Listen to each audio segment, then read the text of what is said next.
warahmatullahi wabarakatuh.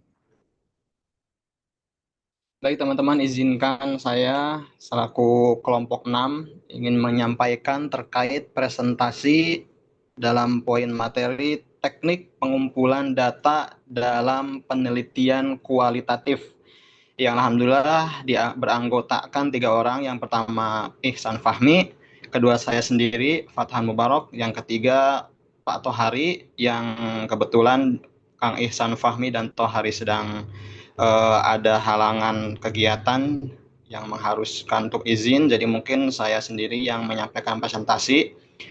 Bisa di next, Mbak.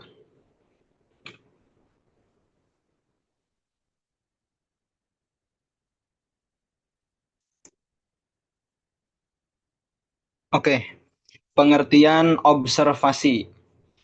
Pengertian observasi ini ada 3. Yang pertama, observasi ini adalah teknik pengumpulan data melalui pengamatan langsung terhadap objek atau fenomena penelitian.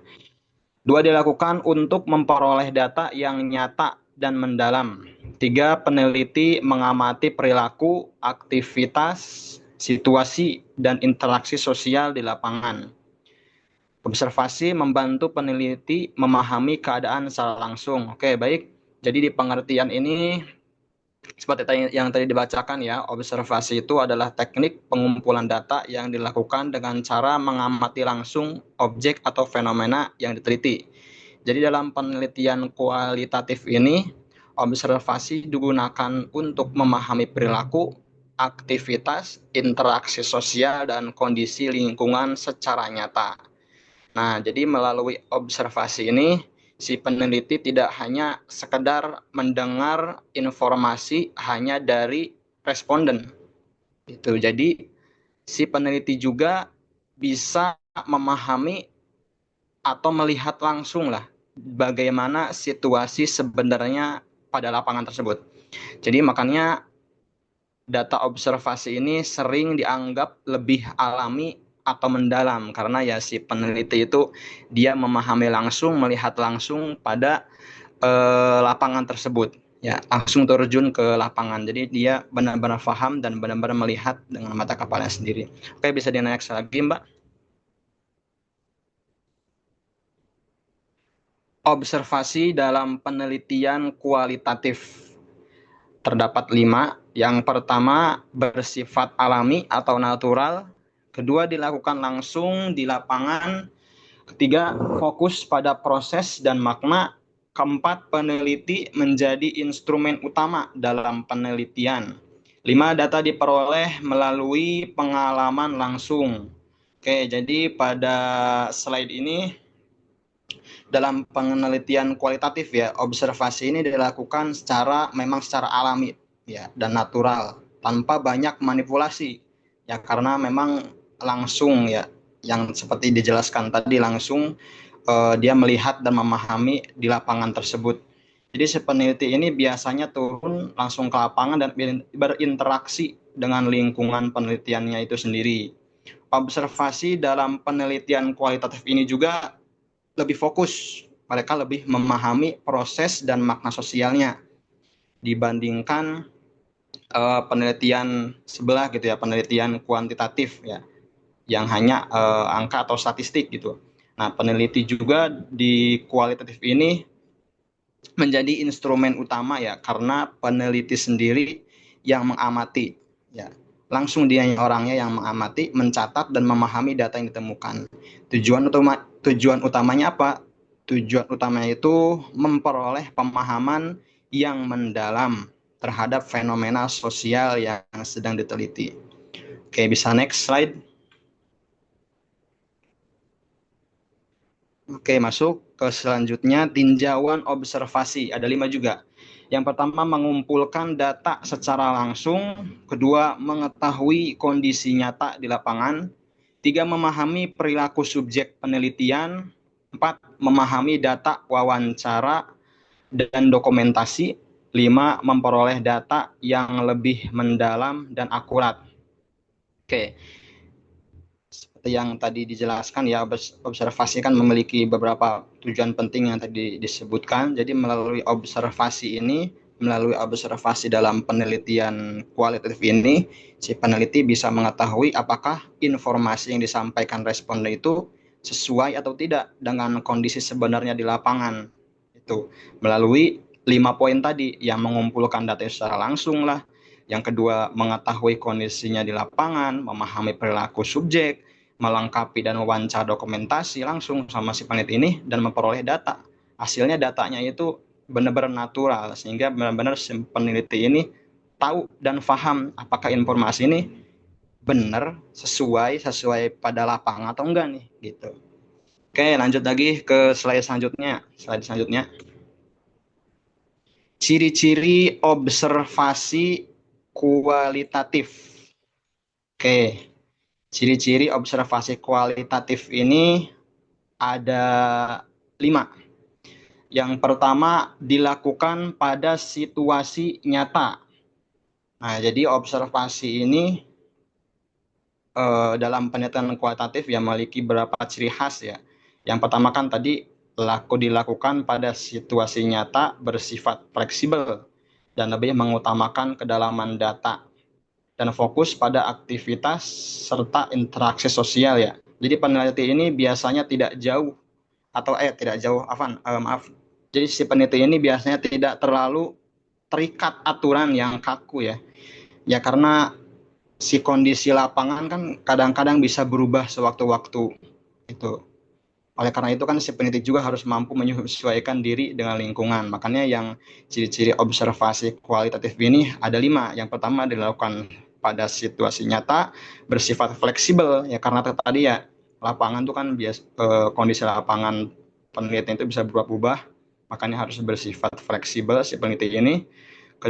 Ketiga, mengutamakan pemahaman yang mendalam ya pada lapangan tersebut, data berupa aktivitas dan interaksi sosial. Terakhir, peneliti terlibat langsung dengan lingkungan penelitian.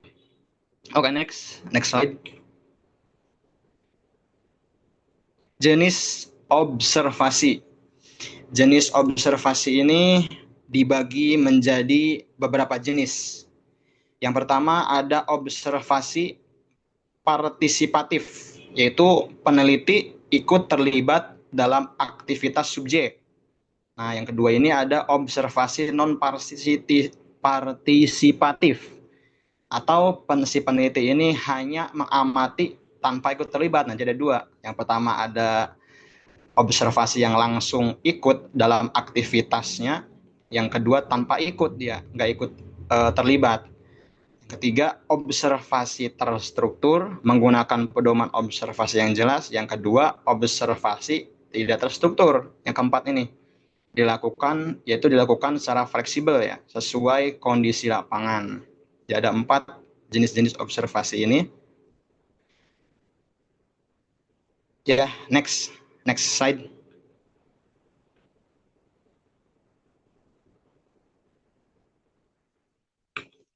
Observasi.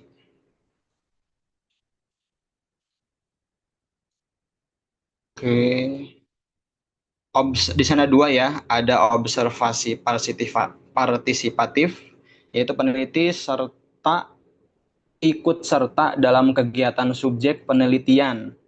Contohnya apa? Contohnya itu seperti ini, misalkan kegiatan pesantren, misalkan contoh ya. Saya ambil di kegiatan pesantren, contohnya si peneliti ini dia mengikuti kegiatan santri di pesantren gitu ya. Jadi langsung dia benar-benar mengikuti bareng dengan santri gitu ya. Kelebihannya apa? Kelebihannya datanya itu lebih mendalam dan memahami situasi secara langsung ya, karena dia menelitinya benar-benar ikut terjun langsung merasakan si kegiatan aktivitas tersebut gitu ya. Kekurangannya apa? Kekurangan itu peneliti bisa terbawa situasi ya, itulah mungkin karena situasinya seperti apa, mungkin kurang atau lebihnya bisa jadi si peneliti karena terbawa situasi ya, hasil penelitian mungkin agak sedikit edit itulah, agak sedikit berubah-berubah mungkin. Jadi sedikit kekurangan di observasi partisipatif ini ya. Oke, yang kedua observasi non partisipatif. Nah, observasi yang kedua ini, jadi si peneliti hanya mengamati tanpa ikut kegiatan. Nah, contohnya apa? Sama ya, contohnya saya ambil dari kegiatan pondok lagi. Misalkan contohnya mengamati proses belajar dari belakang kelas. Jadi nggak ikut langsung ke kegiatan, tapi hanya mengamati. Dia dia tahu, ya melihat kegiatan itu melihat, tapi nggak merasakan langsung di dalam kegiatan tersebut, hanya mengamati dari jauh begitu maksudnya. Non partisipatif ini begitu. Jadi bukan berarti kita nggak melihat, nggak ikut, ya, tapi kita melihat, mengamati, tapi dari jauh. Jadi kita nggak mengikuti langsung terjun pada kegiatannya tersebut. Nah, kelebihannya apa nih? Kelebihannya pada non partisipatif ini lebih subjektif mungkin ya. Yang kedua, kekurangannya ada, ya kadang data itu kadang kurang mendalam ya. Karena kita nggak merasakan langsung pada apa namanya kegiatan atau penelitian tersebut. Jadi mungkin kita juga kurang paham sehingga penelitiannya kurang lebih mendalam. Oke, next slide. Astagfirullah. Langkah-langkah observasi. Jadi ada di langkah-langkah observasi ini ada 6 ya. Yang pertama menentukan tujuan penelitian. Yang kedua menentukan objek observasi. Yang ketiga menyiapkan pedoman observasi. Keempat melakukan pengamatan lapangan.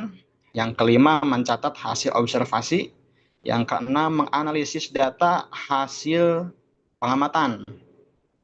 Nah,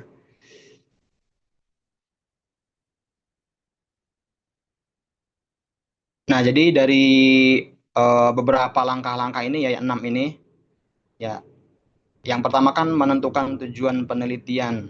Ya, agar apa sih? Ya, agar si peneliti itu tahu dengan apa yang ingin dicarinya. Gitu. Jadi jangan sampai meneliti tapi belum menentukan tujuan penelitiannya, kita mau meneliti di mana ini gitu ya. Jadi agar tahu atau terarah apa yang ingin diteliti, langkah pertama tentukan dulu tujuan penelitiannya apa. Yang kedua, menentukan objek observasi. Ini objeknya, misalkan contoh individu, kelompok, atau lingkungan tertentu nih. Kita tentukan dulu objeknya. Kita mau apa namanya meneliti kemana, ke siapa gitu ya. Ketiga, menyiapkan pedoman observasi juga nih. Agar apa? Agar pengamatan lebih terarah. Yang keempat, melakukan pengamatan langsung tadi. Ya, yang kelima mencatat hasil observasi. Yang terakhir data dianalisis ya untuk menemukan makna dan kesimpulan penelitian selama meneliti tersebut. Lanjut lagi, next slide. Astagfirullahaladzim. Instrumen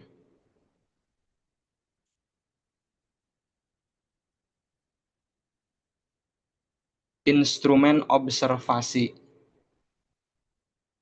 Oke. Instrumen observasi ini, alat-alat yang digunakan peneliti ada 6 ya. Yang pertama catatan lapangan.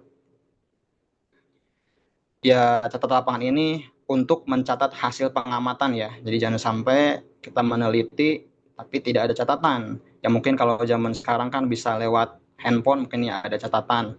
Ya pokoknya intinya apa saja bahan atau alat yang bisa dicatat untuk hasil penelitian tersebut. Kedua, buku, ya mungkin bisa jadi buku jurnal juga ya. Kamera untuk dokumentasi ya pasti. Rekaman suara juga agar si hasil apa ya, agar hasil penelitian itu lebih percaya ya gitu ya dan akurat. Jadi kita selain hadirkan dokumentasi berupa gambar atau video, kita juga ada apa namanya bukti rekaman suara dari si responden tersebut atau orang yang kita teliti itu. Oke, kemudian lanjutnya lagi lembar observasi. Ya, jadi instrumen-instrumen yang di atas itu kan membantu banget ya si peneliti agar data yang diperoleh itu lebih lengkap dan tidak mudah lupa.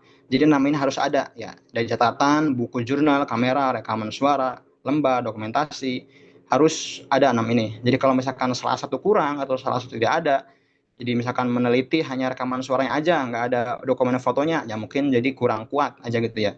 ya kurang kuat menelitinya. Atau misalkan hanya foto aja, misalkan nggak ada rekaman suaranya, ya mungkin bisa jadi dari AI misalkan, ya mungkin saja gitu kan ya, jadi kurang kuat.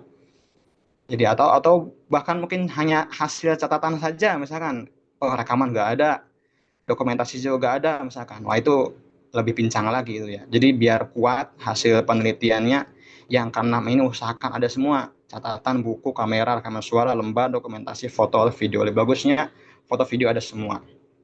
Oke, next slide. Oke, Astagfirullahaladzim. Oke, masuk ke kekurangan dan kelebihan observasi. Di sini terdapat 5 ya, 5 kelebihan dan 5 kekurangan. Yang pertama, kelebihan data itu, kelebihan dari kualitatif ini, data lebih nyata dan alami ya, seperti dijelaskan sebelum-sebelumnya. Kedua, mengetahui kondisi sebenarnya, real pada lapangan, kita benar-benar paham, kita benar-benar melihat, kita benar-benar menyaksikan di kondisi sebenarnya di penelitian tersebut. Yang ketiga, memahami perilaku secara langsung.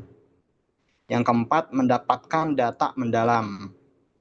Yang kelima juga, penelitian ini tuh cocok untuk penelitian sosial dan budaya. Jadi makanya observasi itu benar-benar cocok banget ya digunakan dalam penelitian sosial dan budaya yang membutuhkan pemahaman mendalam. Biasanya kan kalau penelitian sosial atau budaya ini kan butuh pemahaman mendalam, dan kita harus benar-benar hadir untuk memahami apa namanya penelitian tersebut ya terhadap kehidupan masyarakat. Selanjutnya, kekurangan di sini ada 5 juga ya teman-teman. Yang pertama, membutuhkan waktu lama ya, memang membutuhkan waktu lama ya, karena memang kita kan betul-betul hadir dalam aktivitas tersebut, betul-betul menyaksikan, merasakan aktivitas tersebut. Apalagi kalau misalnya aktivitasnya berangsur lama gitu ya, ya kita harus ikut lama sehingga kita bisa benar-benar paham, oh ternyata kegiatan ini. Ya, karena kita butuh pemahaman yang mendalam, kita perlu hadir dalam penelitian tersebut. Jadi kekurangannya memang membutuhkan waktu lama untuk menghasilkan atau mendapatkan hasil yang akurat atau yang pas lah. Yang kedua, sulit menjaga objektivitas. Oke, ini kekurangan yang kedua ya. Kekurangan kedua dari kualitatif. Kemudian yang ketiga, tidak semua kejadian dapat diamati. Tidak semua kejadian dapat diamati. Yang keempat, kehadiran peneliti dapat memengaruhi subjek. Oh ya betul, ini kehadiran peneliti. Kemudian yang kelima, membutuhkan ketelitian tinggi. Oke, next. Validitas. Validitas data observasi dan contoh observasi. Pertama, validitas dulu. Validitas data observasi. Jadi agar si data ini kita hasil penelitiannya valid, ya peneliti ini perlu memiliki 4 hal ini, atau perlu melakukan, atau adalah 4 hal ini. Yang pertama, si peneliti harus melakukan pengamatan ulang. Si peneliti harus melakukan pengamatan ulang. Kedua, mencatat data secara detail, harus benar-benar detail sekali. Yang ketiga, membandingkan dengan wawancara. Setelah kita memahami kegiatan tersebut, aktivitas tersebut, kita juga kan ada wawancaranya juga tuh. Jadi dari hasil kita melihat dan memahami keadaan pada lapangan tersebut, kita bandingkan juga nih dengan si wawancara orang itu. Nah, sesuai enggak gitu ya, seperti yang dijelaskan di atas itu. Jadi kita bandingkan juga nih dengan wawancara atau responden kita. Yang keempat, menggunakan dokumentasi pendukung dengan tujuan agar meningkatkan keakuratan data penelitian. Jadi 4 ini harus ada ya agar data itu valid. Contoh-contoh observasi atau contoh-contoh penelitian kualitatif dengan observasi, misalnya pada penelitian tentang disiplin santri. Saya ambilnya pada pondok pesantren lagi ya, tentang santri di pondok pesantren. Yang pertama tuh, peneliti dapat mengamati kegiatan harian santri, contohnya ya dapat meneliti kegiatan santri harian, kedisiplinan waktu ibadah, misalkan contoh cara belajar dan interaksi santri dengan ustadz misalkan, melalui atau aktivitas belajar santri juga. Melalui observasi tersebut, si peneliti juga dapat memahami bagaimana budaya disiplin diterapkan dalam kehidupan pesantren. Ya, paham alur budayanya, cara pendisiplinannya, tujuan mendisiplinkan, dan lain-lain lah. Jadi si peneliti itu benar-benar paham sekali. Oke, next, bagian kesimpulan.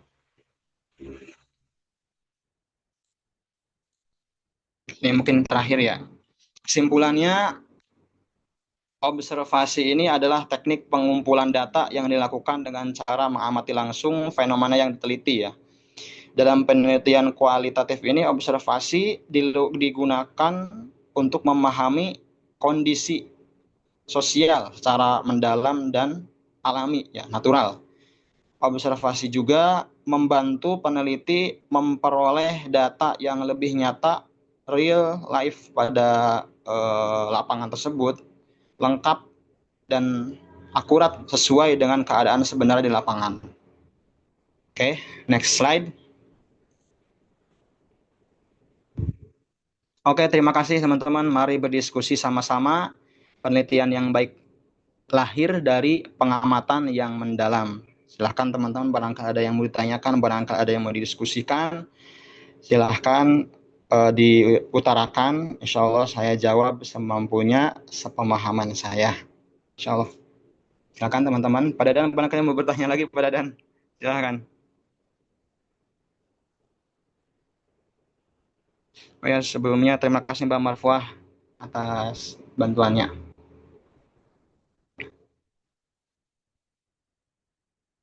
Oke teman-teman, barangkali ada yang mau ditanyakan, silahkan. Atau mau didiskusikan terkait penelitian kualitatif ini, silahkan bagaimana atau apa yang mau ditanyakan, difahami bersama-sama. Assalamualaikum Pak Fatan. Waalaikumsalam warahmatullahi wabarakatuh. Pak Husni, silakan Ya, Pak Husni. Pak Fatan mau dikit tanya dikit. Ke, di kesimpulan tadi kan Pak Fatan bilang bahwa observasi ini Iya, bisa mendapatkan data yang valid gitu ya.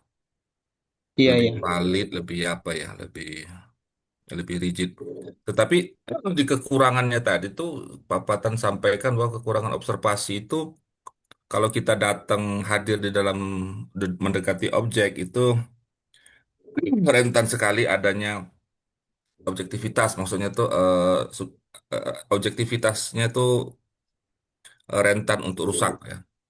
Nah, kemudian kan karena pengamatannya ini kan subjektif sebetulnya. Perilaku objek juga ketika kita hadir mungkin ya seperti orang yang bekerja di bawah awasan pimpinan langsung kan berbeda dengan orang yang bekerja tidak diawasi pimpinan langsung, Pak. Jadi gitu maksudnya kan jadi Betul. ada ketidakakuratan seperti itu. Yang kedua apa? eh Subjektivitas tadi. Nah, maksud saya apa ya upaya-upaya kita ya supaya subjektivitas kita itu dan juga apa namanya tuh intervensi kita terhadap objek dengan kehadiran kita dalam penelitian itu bisa diminimkan sehingga data yang kita terima itu validitas validnya tuh memang apa hasil itu memang valid gitu. Seperti itu Pak. Apa upaya-upaya kita Pak kira-kira. Makasih Pak Fatah. Oke, siap. Terima kasih Pak Husni sebelumnya atas pertanyaannya. Alhamdulillah. Oke, saya coba sedikit-sedikit dijelaskan ya. Barangkali ada melenceng sedikit jawabannya atau misalkan kurang, barangkali teman-teman mau menambahkan atau menambal, silakan. Bismillah, saya jawabkan. Ya, terkait sulit menjaga objektivitas ya Pak ya, mungkin agak kurang pas gitu ya di kesimpulan dan kekurangan. Kayak mungkin itu agak sedikit kesalahan. Agak saya sedikit mau menjelaskan terkait maksudnya sulit menjaga objektivitas itu apa. Jadi maksudnya adalah si peneliti itu kan kadang bisa terlalu terpengaruh, ya terlalu terpengaruh oleh apa, misalkan contoh si penelitian ini baperan atau misalkan, jadi kan dia lebih terpengaruh oleh perasaannya pribadi. Misalkan dia saat terjun ke lapangan itu dia mendapatkan hal-hal yang kurang serg gitu ya, sehingga dia bawa perasaannya pribadi. Jadi wah udahlah, kurang lah gitu misalkan, atau apa segala macam penelitiannya. Terus kadang-kadang si penelitian itu dia ngambil pendapat sendiri, padahal dia tuh terjun langsung gitu. Tapi dia kadang ngambil pendapat sendiri. Lah, menurut saya mah gini ya. Pertama dia paham dan lihat langsung pada kegiatan tersebut. Tapi kadang dia melihat mengambil pendapat sendiri gitu ya. Kekeh lah, kekeh gitu kalau bahasa Sundanya mah. Kekeh, tetap pengen pada pendirian sendiri, pendapat sendiri, pemahaman sendiri. Kemudian eh, si peneliti juga bisa terpengaruh dengan hubungan narasumber gitu ya. Hubungan narasumber kan misalkan contoh hubungan sosialnya itulah, karena mungkin dia itu teman dekat atau misalkan saudara atau misalkan ya segala macamnya lah. Jadi sehingga hasilnya itu bisa terlalu diedit gitu lah ya itu, atau situasi pada di lapangan, sehingga penilaian penelitian itu kan menjadi kurang netral, enggak apa namanya, enggak sesuai pada real atau nyatanya di lapangan. Karena dalam penelitian kualitatif kan peneliti turun langsung gitu ya ke lapangan dan sering berinteraksi dekat dengan subjek penelitian atau ya kegiatannya lainnya. Maka peneliti ini bisa tanpa sadar ikut terbawa suasana juga gitu.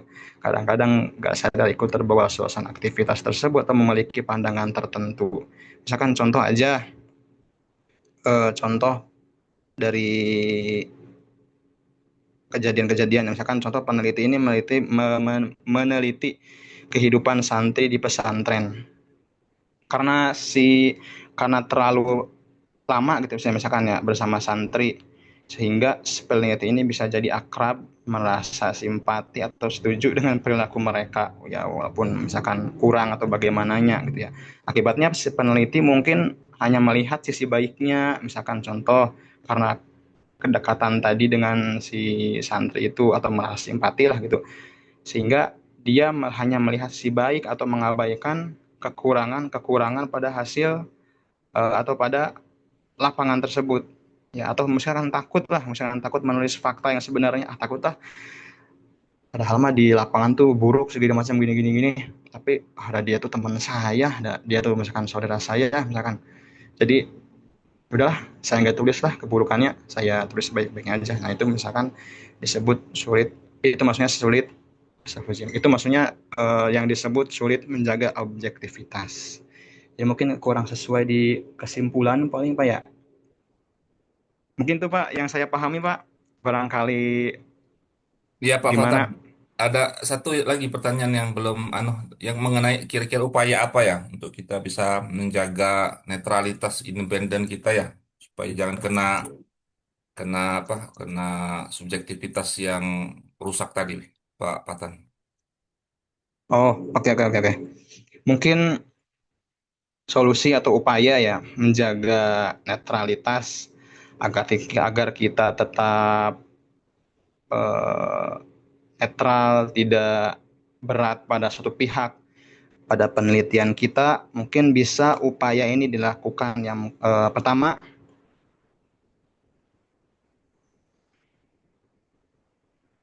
itu si peneliti tidak membawa apa namanya, pendapat pribadi lah.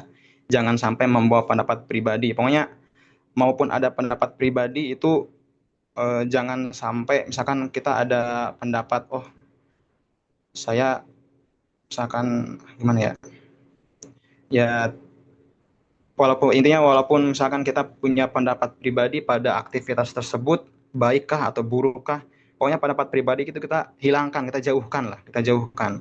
Kita fokus pada lapangan tersebut, asli tersebut gitu ya. Jadi memang si peneliti harus fokus pada fakta. Jangan sampai walaupun misalkan kita punya pendapat pribadi, udah jauhkan si pendapat pribadi tersebut. Kita fokus pada fakta yang ditemukan di lapangan. Bukan cari opini pribadi gitu. Nah, itu pertama. Yang kedua, mencatat data secara lengkap dan jujur. Ini mendata mendata semua hasil observasi ya, dan wawancara itu harus dicatat apa adanya. Jadi benar-benar tidak ada sedikit pun edit-editan dari pribadi atau dari segala macamnya. Harus benar-benar real tanpa ditambah atau dikurangi. Tujuannya agar tetap asli. Terus yang ketiga, menggunakan apa itu namanya tuh yang eh tri, tri, tri, triangulasi, menggunakan triangulasi. Triangulasi kan membandingkan data dari beberapa sumber atau metode ya. Kayak misalkan contohnya itu kan hasil observasi dibandingkan dengan wawancara atau diperkuat dengan dokumentasi. Jadi harus menggunakan triangulasi agar tujuan si data itu lebih akurat, benar-benar netral lah, dan tidak hanya berdasarkan pada satu sudut pandang. Tiga ya, menggunakan triangulasi. Yang keempat mungkin ini yang paling penting ya, yang paling kebanyakan terjadi itu kita harus intinya menjaga jarak profesional dengan subjek aja. Menjaga jarak profesional dengan subjek. Jadi si peneliti itu boleh dekat dengan narasumber, boleh. Ya, boleh dekat dengan narasumber agar mudah gitu ya mendapatkan datanya. Kita menelitinya agar mudah, tapi tidak boleh terlalu terbawa eh, apa namanya, terbawa situasi atau terbawa hubungan pribadi gitu ya, karena mungkin terlalu dekat ya sehingga canggung untuk menuliskan atau mengatakan yang sebenarnya. Jadi lebih baik menjaga jarak lah, menjaga atau misalkan profesionalitas gitu ya, menjaga jarak dengan si subjek ya, karena kita kan di sana sedang meneliti gitu ya, bukan benar-benar sedang mencari teman. Jadi kalau misalkan terlalu dekat, peneliti itu kan bisa canggung atau bersikap netral itu susah. Wah, dia mau udah dekat sama saya canggung misalkan, udahlah baik aja lah penelitiannya misalkan. Padahal ada yang buruknya gitu ya, tapi karena dekat jadi baik semua hasil penelitiannya ya pada aktivitas tersebut, nggak ada kekurangan ya misalkan, contoh itu Maya. Jadi usahakan menjaga jarak atau profesionalitas gitu ya. Atau misalkan bisa yang di atas tadi ya, melakukan observasi berulang gitu ya. Misalkan pengamatan kan dilakukan lebih dari 10 kali gitu ya. Biar si peneliti ini nggak langsung menyimpulkan. Misalkan kalau misalkan masih ragu gitu ya terhadap hasilnya, bisa diteliti ulang ya, 2 kali atau berapa kali. Dengan observasi berulang itu kan si data biasanya lebih valid gitu ya. Kemudian berdiskusi dengan peneliti lain atau pembimbing. Peneliti itu kan dapat meminta pendapat orang lain atau menghindar penilaian yang terus subjektif. Nah, cara berdiskusi dengan pembimbing atau peneliti lain ini kan membantu banget ya melihat data itu dari sudut pandang yang lebih luas.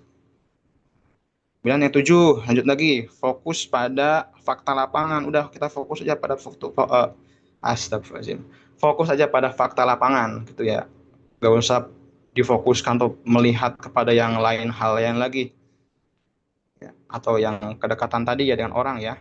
Jadi kita nggak usah fokus kepada kedekatan orang, atau misalkan, wah di sana ada, di desa sana misalkan ada saudara saya, waduh gimana misalkan, atau misalkan oh di sana pengurusnya ada bapak saya misalkan, atau gimana misalkan ya. Udah kita gak usah fokus pada fakta lapangan. Astagfirullahaladzim. Bukan, maksudnya kita udah fokus aja pada fakta lapangan, gak usah fokus pada yang lain. Jadi kan kesimpulan itu kan si penelitian harus berdasarkan data banget ya, sesuai data, sesuai penghasil pengamatan dan bukti nyata. Jadi harus benar-benar sesuai realita. Ya udah, pokoknya fokus aja pada fakta lapangan. Tuh. Jadi yang ada 7 tuh ya, mungkin sedikit upaya atau bukan trip, apa trik ya, cara agar benar-benar kita netral hasil si penelitian itu. Tujuan kan biar lebih objektif, valid, terus dapat percaya. Jadi dengan 7 tadi tuh diusahakan dilakukan ya, terlebih ya yang paling-paling itulah kita harus fokus pada apa namanya, fokus pada fakta lapangan, dan jangan sampai terbawa suasana atau jangan sampai terbawa hubungan pribadi ya. Ya apalagi misalkan kita menelitinya kepada lawan jenis misalnya. Nah, itu lebih parah lagi misalkan ya, terbawa hubungan-hubungan segala macam. Oh, jadi canggung segala macam, malah membela, ya itulah. Itu mungkin Pak Husni sedikit penjelasan dari saya mungkin sedikit ngawur tapi ya itulah pemahamannya. Barangkali ada yang mau ditanyakan lagi Pak Husni atau sudah cukup? Ada dikit lagi Pak, Pak Tan. Oh iya Eh, iya iya. eh, Tadi tuh saya ingat, saya cari-cari PPT Bapak belum kelihatan. Tapi saya ingat tadi salah satu validitas adalah melakukan pengamatan ulang, Pak. Sedangkan kan kelemahan observasi itu adalah waktu yang lama, Pak. Itu gimana kira-kira mengakali itu, Pak?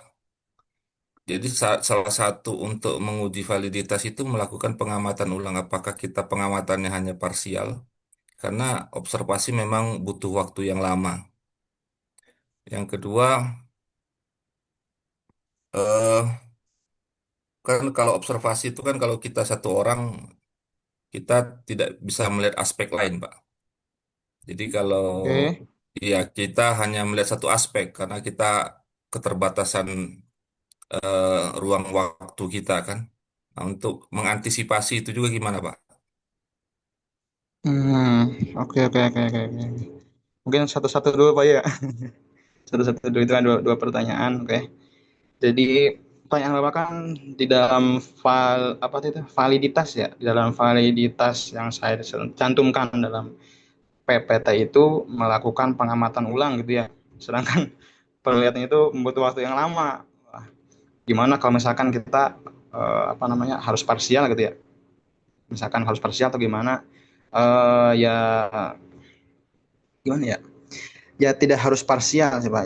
Tapi dalam penelitian kualitatif itu memang biasanya observasi itu kan dilakukan secara apa namanya bertahap gitu dan berulang sesuai kebutuhan data aja sesuai kebutuhan data ya Pak jadi nggak harus itu ya nggak harus ya, sesuai kebutuhan aja kalau misalkan harus perlu diulang ya ya monggo diulang kalau misalkan enggak udah cukup lah satu kali saja ya ya wes udah selesai rampung misalkan ya kan tujuan pengamatan ulang itu kan bukan mengulang semua dari awal ya tapi eh, apa namanya itu ya akan tapi memastikan data yang diperoleh itu benar-benar valid enggak atau konsisten enggak gitu jadi nggak memang harus penelitiannya diulang dari awal banget yang kira-kira kita ragu aja misalkan oh saya ragunya kakak dari bagian ini coba saya ulang di sini aja lah saya coba mau sedikit ulang wawancara di bagian ini misalkan contoh atau misalkan saya ingin mengulang wawancara di bagian ini karena di bagian tersebut masih agak ragu ya mungkin diulang di bagian situ saja nggak diulang dari awal jadi mungkin waktunya itu yang tadi butuh waktu lama ya memang butuh waktu lama dan kalau diulang dari awal lebih lama lagi gitu ya lebih lebih wah lama banget gitu ya jadi memang pengulangan itu enggak semuanya dari awal ya, hanya bagian-bagian yang kita ragu aja ya kalau misalkan ragunya semua ya berarti dari awal lagi misalkan contoh jadi maksud pengamatan ulang itu kan misalnya datang beberapa kali ke lokasi penelitian itu atau mengamati situasi di waktu berbeda atau misalkan mengecek kembali lah data yang sebelumnya sudah diperoleh itu misalkan kan ada pertanyaan gitu kan mengapa harus diulang gitu ya karena kondisi sosial bisa berubah mungkin kan contohnya misalkan saat pertama observasi si siswa mungkin terlihat disiplin rapi banget ya ada guru mungkin ya ada guru segala macam tapi saat observasi berikutnya next observasi kita mengulang misalkan perilakunya mungkin berbeda wah yang tadinya disiplin mungkin yang kedua mungkin waduh acak adu misalkan si santri itu gimana misalkan ya dari situlah peneliti bisa memahami kondisi yang lebih nyata gitu ya dan tidak terburu-buru menyimpulkan karena kan bisa aja satu kali itu kan bisa aja editan gitu ya orang-orang nanti ada yang observasi ke sini kalian yang rapi-rapi yang disiplin hati-hati ya nah udah lah itu jadi makanya disiplin banget coba misalkan kita kayak misalkan kurang yakin cobalah ulang kedua kalinya pada tempat itu misalkan ah misalkan muncul lah itu baru apa namanya sifat-sifat aslinya atau misalkan kegiatan aslinya yang tadinya disiplin misalkan pas kita observasi kedua wacak adul wah ternyata ini yang sebenarnya ini wah masukkanlah kan itu kan bisa dimasukkan ke apa namanya hasil penelitian itu gitu oh ya terkait parsial tadi ya pak ya terkait parsial tadi kan maaf maaf jadi bisa iya bisa tidak lah bisa iya tidak bisa tidak Bisa iya, bisa tidak. Jika data sudah luas, peneliti kan biasanya melakukan observasi parsial atau fokus hanya di salah satu bagian tertentunya saja. Misalkan contoh lah, hari pertama fokus mengamati kedisiplinan si santri itu, udah fokus aja kedisiplinannya. Hari kedua misalkan fokus di interaksi sosialnya, misalkan itu fokus di interaksi sosialnya. Yang ketiga misalkan fokus di kegiatan belajarnya, itu kan jadi lebih intens mungkin ya. Jadi cara ini kan membuat penelitian lebih efektif dan tidak terlalu berat mungkin. Yaitu yang apa namanya, sedikit pemahaman ya. Yang pertama. Yang kedua gimana Pak Husni, tadi saya agak lupa deh yang kedua. Tentang pengamatan, observasi kan pengamatan kita terbatas, Pak. Hanya satu satu sudut yang kita bisa lihat misalnya. Nah, sedangkan yang lain kan kita karena keterbatasan kita kan pengamatan itu kan pakai indera, kan indera kita terbatas tuh, Pak. Nah, untuk mengantisipasinya gimana, Pak? Hmm, oke, oke. Untuk antisipasinya eh,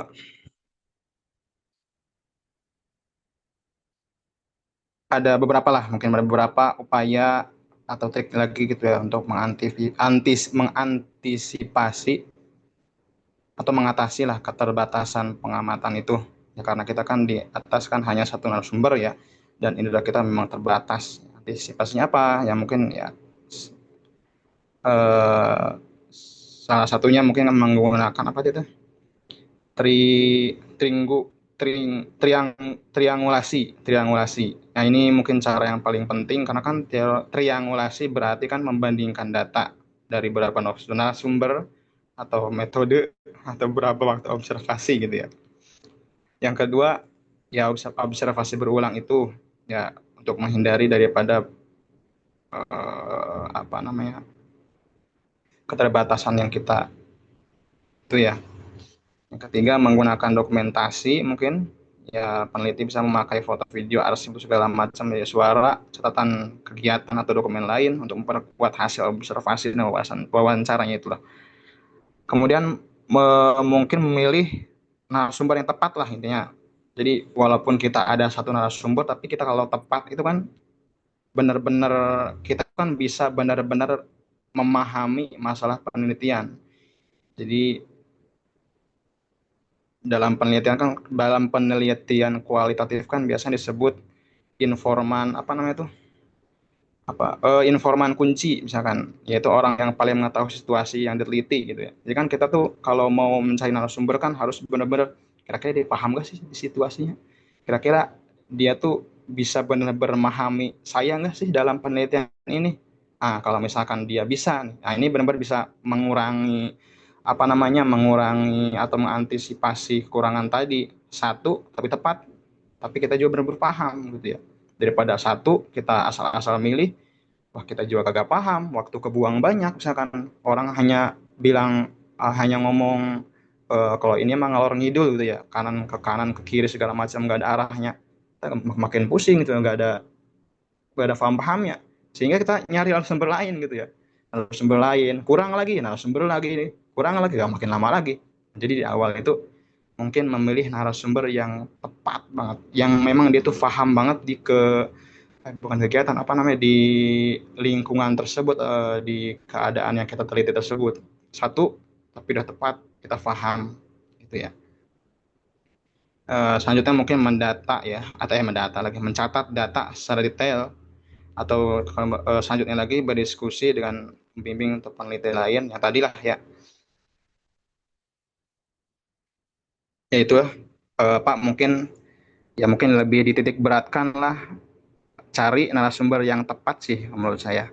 Cari narasumber yang tepat biar walaupun satu tapi jos gitu, langsung kita paham gitu lah, sehingga pengamatan kita yang terbatas atau indera kita yang terbatas itu antisipasinya ya ada dari si narasumber yang satu ini, tapi benar-benar dia paham mendalam terkait kegiatan itu. Kira-kira paham nggak Pak? Atau kira-kira agak Paham, silau paham, gimana paham, ini? paham. Nggak nyambung, nyambung. Makasih Pak Patan. Oke, oke. Siap, siap Jos, Pak, ya, Pak Husni. ya, Jos Pak Siap, Patan, Jos, Jos. siap, sama-sama. Ya barangkali yang lain ada yang mau didiskusikan atau yang mau ditanyakan silahkan. Insya Allah saya jawab dengan pemahaman yang terbatas. Barangkali atau barangkali pertanyaan atau jawaban-jawaban yang tadi kurang pas, misalkan, wah ini agak kurang, saya mau melengkapi misalkan. Ya boleh boleh silahkan. Ya barangkali teman-teman ada yang mau lagi.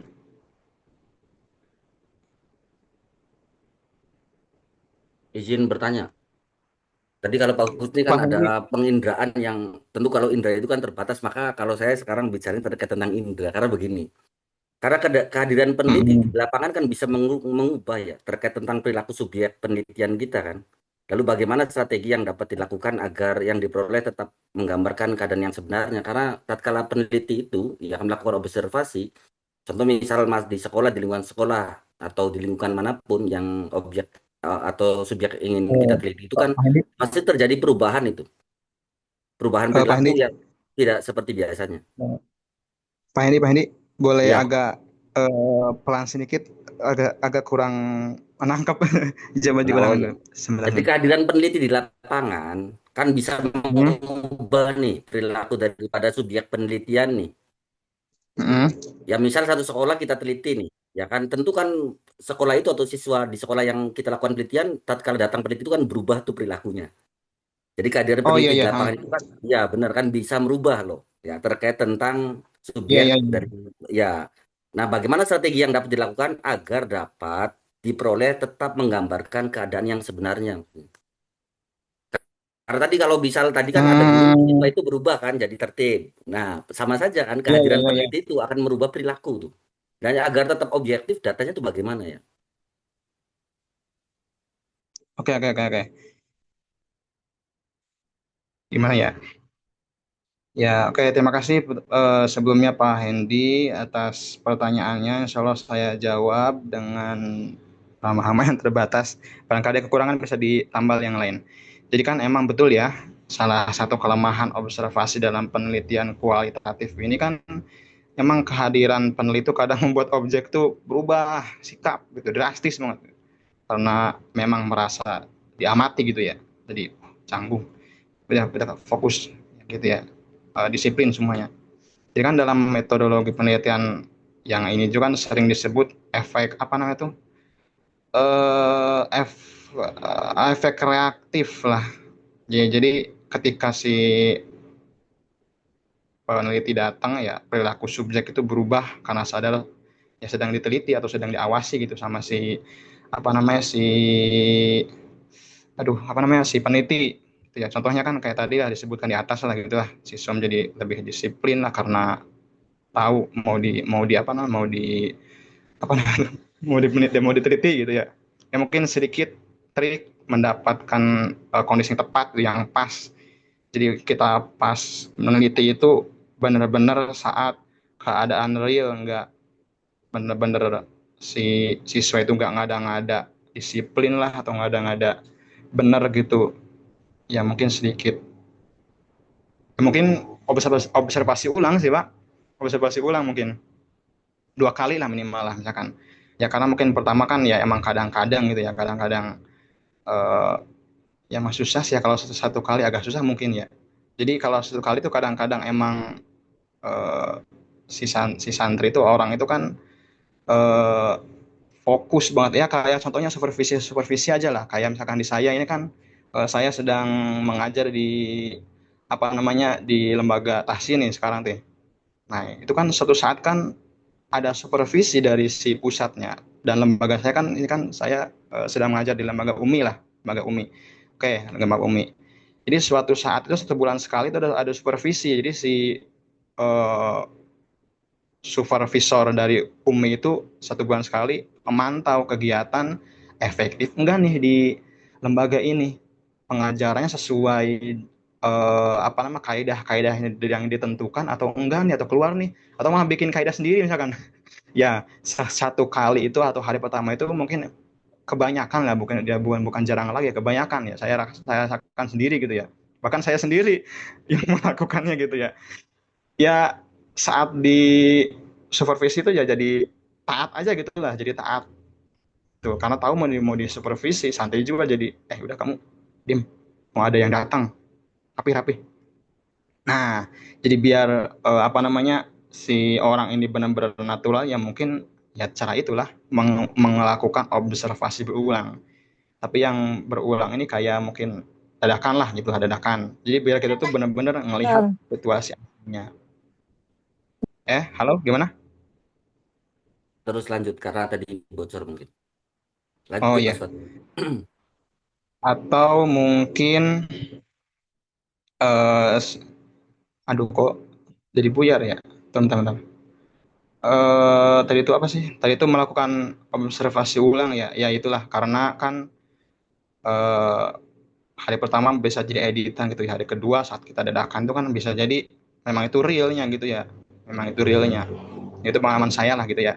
Jadi mungkin kalau misalkan pengen dapat hasil yang benar-benar akurat pada apa namanya, pada hasil penelitian ya kita harus mengulang mengulang observasinya. Tapi nggak semua ya, hanya hanya sebagian aja. Nggak semua, nggak di awal, hanya sebagian saja. Jadi agar kita benar-benar dapat view atau benar-benar dapat kegiatan yang realnya gitulah. Tuh. Ya, karena memang begitu gitu ya. Saya juga kalau ada yang supervisor ke sini pasti editan. Coba kalau misalnya supervisornya udah datang hari ini, udah selesai lah, gak bakal datang lagi. Malah tiba-tiba besok datang lagi. Pas lagi kacau-kacaunya misalkan bocahnya misalkan lagi, wah ada yang kakinya ke atas meja lah, misalkan ada yang duduk di atas meja misalkan segala macam. Nah itu kan jadi si supervisor tuh kan jadi ngeliat, oh ini keadaan nyatanya tuh. Oh jadi sebenarnya mah kemarin tuh editan misalkan. Oh sebenarnya mah bocahnya tuh pada hektik misalkan. Waduh, gurunya dilempar peci lah misalkan segala macam ya gitulah. Jadi jadi kalau misalkan pengen dapat yang penelitian yang benar-benar real pada kegiatan itu kan kita mengulang lah, mengulang observasi itu. Tapi nggak semua, itu aja mungkin. Ya itulah mungkin triknya lah. Saya nggak tahu pasti panjangnya, mungkin mungkin Pak dosen bisa menjelaskan lebih detailnya mungkin cara-cara terkait agar kita dapat waktu yang pas. Ya memang kalau misalkan dibilang lama ya emang lama ya karena kualitatif kan butuh waktu yang lama. Jadi karena kita ingin mendapatkan eh, waktu yang pas, yang benar-benar kegiatan itu murni, nggak ada editan-editannya, si santrinya atau si orang itu benar-benar kegiatan aslinya sehari-hari begitu, ya mungkin kita harus mengulang. Dan konsekuensinya lama, ya waktunya lama. Ya kalau misalkan kualitatif ya, kalau misalkan kuantitatif kan cepat ya karena nggak seperti ini, nggak terjun pada kegiatan kita melihat langsung. Tapi kalau kualitatif ya itulah kekurangannya, pasti lama karena membutuhkan yang satu tadi itu kegiatan atau apa sih namanya itu eh, aktivitas yang sebenarnya. Ya mungkin itu Pak Hendi dari saya. Maaf kalau misalkan ada kekurangan. Bagaimana Pak Ya, Hendi, sudah jelas? ya. Tapi bener ya, ternyata memang kita tuh saat melakukan penelitian ini satu bukti saja kan ketika ada Hmm. ya kan atasan dari sekolahan itu pasti sekolahan itu telah nyetel anak muridnya untuk tertib. Nah, Jadi berubahlah iya, terkait tentang hasilnya ya. betul. Ada Saya cipta kondisi sendiri lah. yang ngerasain ya Pak. Ngerti ya Kak? Iya, iya. Saya, Maksudnya sebenarnya begitu tuh khawatirnya kita melakukan observasi itu oh, begitu, peneliti itu. iya, iya, Tentu betul, akhirnya betul. jadi tidak menggambarkan kondisi secara Nah, sebenarnya. Terus betul. juga ketika Jadi enggak. seseorang itu jadi narasumber, ditanya itu Mm-mm. tentu bisa jadi kan dia defensif melindungi dirinya, akhirnya memberikan keterangan yang tidak Betul, sesuai dengan kenyataan. Kadang begitu. Itu betul, dia makanya betul. butuh Jadi, trik. nah betul. Jadi kadang-kadang ya emang saya sendiri merasakan gitu ya. Jadi kepala tuh langsung ngomong, Ustadz semuanya siap-siap. Nanti tanggal sekian, hari sekian ada supervisi dari supervisor uminya.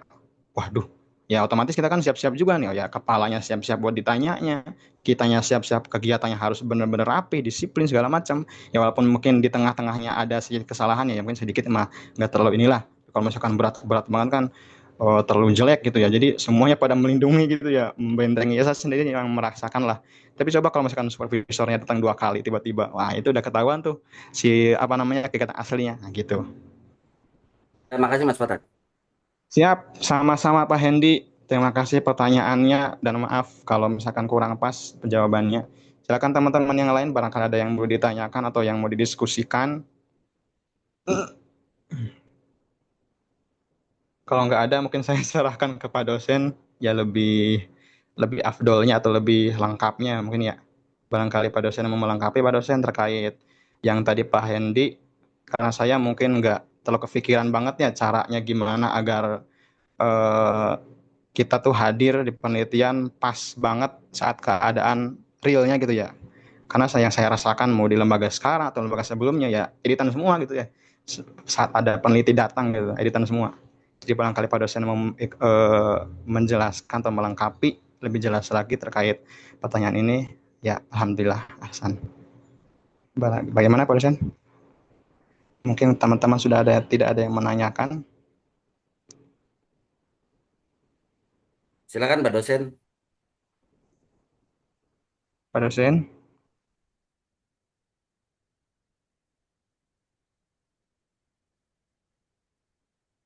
Oke, maaf teman-teman, Aman, saya aman baru Pak Aman. selesai Silakan. juga ini. Iya, ada pertemuan di Jakarta, maaf ya. Siap Tapi aman saya aman. Siap, ikuti siap. yang bagian terakhir bagus sekali diskusinya. Siap, Pak dosen. Oke. Tapi kayaknya nggak bisa hari ini juga saya akan jelaskan panjang kali lebar ya. Ini karena soal yang penting juga dalam melakukan riset ini yang paling urgent itu ya soal observasi ya. Kesuksesan riset itu akan sangat juga ditentukan dengan proses observasi ya. Wah, saya kelihatan nggak nih? Ini gelap gelapan ini, saya baru selesai. Terlihat Pak, terlihat Pak. Sampai jam berapa ini, teman-teman? Saya nggak bisa lama juga ini. Iya ya, tinggal 5 menit lagi Pak. Wah, ya makanya sedikit kali. Padahal saya ingin menjelaskan panjang lebar. Nanti sama observasi sama wawancara mendalamnya. Ini teknik yang paling penting dalam riset ya. Atau mungkin perlu satu sesi sendiri nanti saya jelaskan yang bagian teknis ini ya, bagaimana Ya ya caranya. betul Pak, betul Pak. Itu penting Pak untuk mendapatkan objektivitas data Pak. Ya, ya, ya. Jadi nanti sekalian aja sama diskusi yang wawancara mendalam sama yang apa dokumentasi ya. Selesaikan dulu teman-teman diskusi tentang teknik penggalian data ini. Nanti satu sesi saya akan full menjelaskan tentang bagaimana teknik dalam melakukan riset. Terutama saya akan jelaskan pengalaman-pengalaman karena di berbagai situasi akan sangat berbeda-beda. Misalnya di situasi konflik akan berbeda ya. Saya pernah ke Papua sampai mau dipanah karena situasinya memang konflik antara masyarakat adat yang satu dengan yang lain, yang pro dengan yang kontra perusahaan. Bagaimana menghadapi situasi konflik di tengah saat kita melakukan penggalian data dan seterusnya. Kalau situasinya nyaman-nyaman saja sih ya nggak masalah. Atau seperti yang kayak tadi ada pertimbangan resiko kalau kita mengatakan kalau kita adalah peneliti nantinya akan berubah situasinya, contohnya anak-anak tadi ya dan seterusnya, maka data lapang akan menjadi bias ya, jadi tidak sesuai atau bahasa teman-teman tadi objektif ya.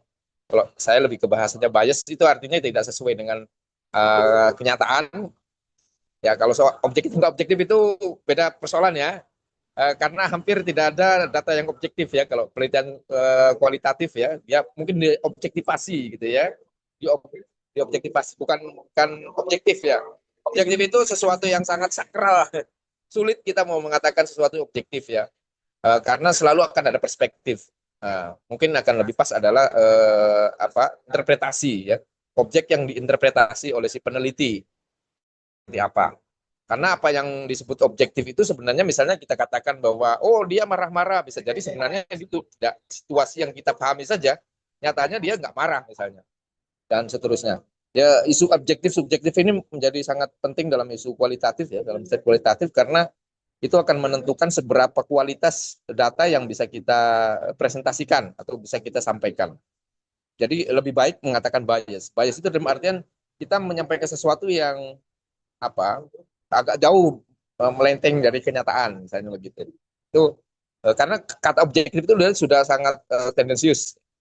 Anda tidak objektif datanya itu sebenarnya kan sedang lagi mengatakan kalau kalau apa namanya eh, itu adalah subjektif, itu adalah pandangan Anda saja dan seterusnya. Padahal memang dalam kenyataannya dalam suatu penelitian ya selalu perspektif ya, selalu pandangan subjektif dari peneliti. lalu dia mengobjektivisir gitu, kira-kira begitu. Oke, nanti ini akan saya jelaskan panjang lebar soal soal bias ini ya. Penting sekali karena kualitas data nanti akan ditentukan oleh eh, seberapa kuat kita memahaminya atau menginterpretasinya atau menilai situasi yang sedang kita hadapi untuk kita interpretasi untuk menjadi sebuah kesimpulan-kesimpulan yang menjadi temuan-temuan dari riset kita yang akan dipertanggungjawabkan secara publik. Apakah data kita ini bisa dipertanggungjawabkan, bisa divalidasi, ya, dan bisa difalsifikasi. Di situ. Jadi, sorry, aku udah agak lewat ya. Ya, nanti saya akan minta waktu satu sesi khusus untuk menjelaskan soal teknik penggalian data ini dari mulai observasi, kemudian wawancara mendalam sampai ke studi dokumentasi. Sementara itu dulu, waktunya juga udah lewat Siap, Pak. ya. Siap, Pak. Siap, siap, Pak. Mantap, saya simak diskusinya teman-teman. Siap, terima Cukup ya, kasih. begitu saja. Ya, Oke, cukup. terima kasih semuanya. Hmm. Silakan dikembalikan Mas Fatan untuk ditutup, silakan. Oke, teman-teman, alhamdulillah. Pak dosen juga terima kasih atas penjelasannya. Sekian dari saya selaku kelompok 6. Mohon maaf jika ada banyak kekurangan. Terima kasih. Wassalamualaikum warahmatullahi wabarakatuh. Waalaikumsalam. Salam. Waalaikumsalam. Sehat-sehat selalu Pak dosen. Izin lihat teman-teman ya.